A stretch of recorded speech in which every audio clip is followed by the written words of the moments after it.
여러분 안녕하십니까, 진성호입니다. 이재명 민주당 대표가 결국 의원직을 상실할 것으로 보입니다. 자, 이재명 대표 지금 일주일에 두세 번 재판을 받고 있습니다. 특히 본인의 선거법 재판 지금 이제 막바지를 향해 달리고 있습니다. 성남시의 전현직 공무원들이 잇따라 양심선언을 하면서 이재명은 지금 백현동 특혜 의혹과 관련해서 허위 사실을 국회에서 발언했다는 그런 정황이 점점 굳어지고 있습니다. 자, 이처럼 이재명의 거짓말이 사실로 굳어지는 것 같은 분위기가 감지되자 이재명 변호사가 지난주 상당히 놀라운 주장을 하기 시작했습니다. 자, 설령 이재명이 국회 국정감사장에서 백현동과 관련해서 허위 사실을 국회에서 발언했다 하더라도, 허위 사실이라 하더라도 국회 이 감정 정언법에 의해서 처벌할 수 없다는 주장이었습니다. 이게 이재명 변호사의 주장입니다. 자, 그러자 검찰은 웃기지 마라 대법원 판례가 있다고 맞받아쳤습니다. 근데 실제 이재명 변호사가 말하는 것처럼 국회 정언감정법에 따라서 이재명은 거짓말을 국회에서 했더라도 처벌할 수 없을까요? 자, 여기에 대해서 국회 사무처의 해석이 발견됐습니다. 결론적으로 말하면 처벌할 수 있답니다.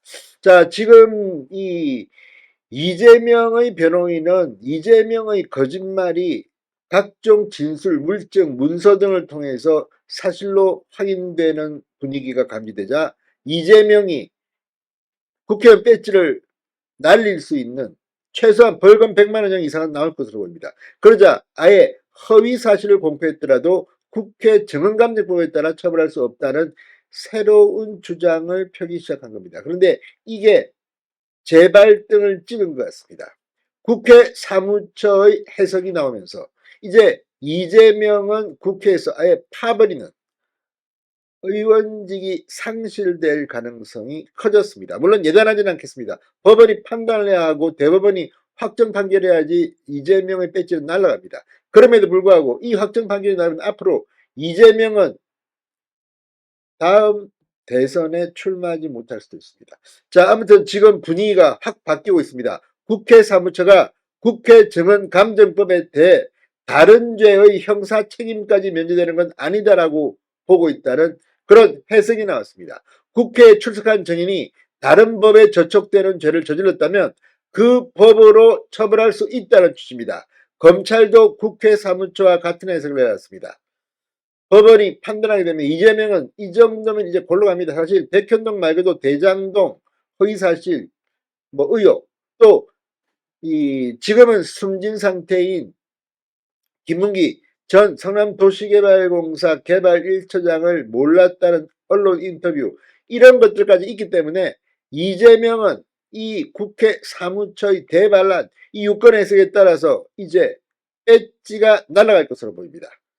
자, 이재명 대표의 변호인은 지난 6일 이재명 대표의 선거법 사건 재판을 심리하는 서울중앙지법 형사 34부 강규태 부장판사의 이 재판에서 국회 정언감정법에 따라 이재명 대표가 이 사건 혐의인 선거법상 허위사실 공표죄로 처벌받을 수 없다는 취지의 의견서를 낸 것으로 확인됐습니다. 이재명 대표는 2021년 10월 20일 경기도지사 시절 국회 국정감사에 나와 박근혜 정부 국토부가 백현동 부지 용도 변경을 안 해주면 직무유기로 문제 삼겠다고 협박을 해 어쩔 수 없이 한 것이다. 선거법상 허위사실을 공표한 혐의 등으로 지난해 9월 불구속 기소돼 지금 재판을 받고 있습니다. 그런데 박근혜 정부 국토부가 백현동 용도 변경과 관련해서 협박을 했다는 이재명의 주장, 새빨간 거짓말로 확인되고 있습니다.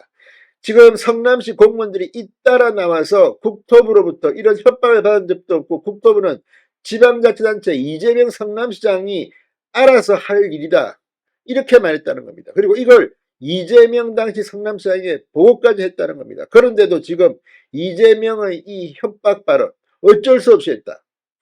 자, 이 발언이 거짓말이면 이재명은 엣지가 날아갈 가능성이 높습니다. 그런데 이런 위기에 처하자 지금 이재명 변호사는 국회 정언감정법에 의해서 허위 사실이라도 처벌할 수 없다고 주장한 것입니다. 그런데 이걸 뒤집어 버린 겁니다.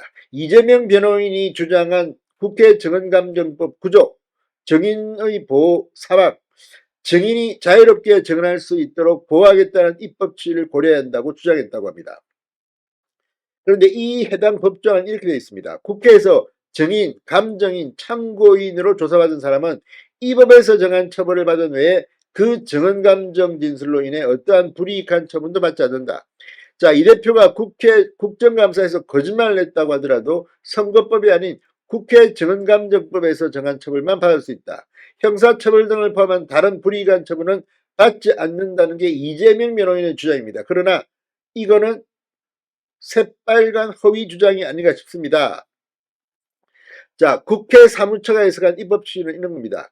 국회 사무처가 2021년 발간한 국회법 해설을 보면 국회 증언감정법 구조 3항 증인, 감정인, 참고인의 증언감정 진술 내용에 형사상 구성 요건에 해당하는 죄를 포함하고 있는 경우에 형사 책임까지 면제되는 것은 아니다. 이렇게 분명히 해석했습니다.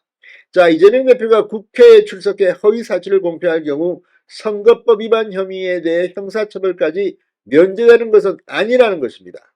국회법 해설서가 이재명 변호인의 주장을 정면으로 반박하고 있습니다. 이재명 변호인이 재무든 팠다는 생각이 듭니다. 자, 아무튼 국회법 해설의 이 불이익 처분이라는 이 해석이 국회 사무처에 의해서 분명하게 나오면서 이제 이재명은 엣지 날아갈 시간만 기다려야 될 것 같습니다. 진성호의 융단 폭격이었습니다. 여러분 감사합니다.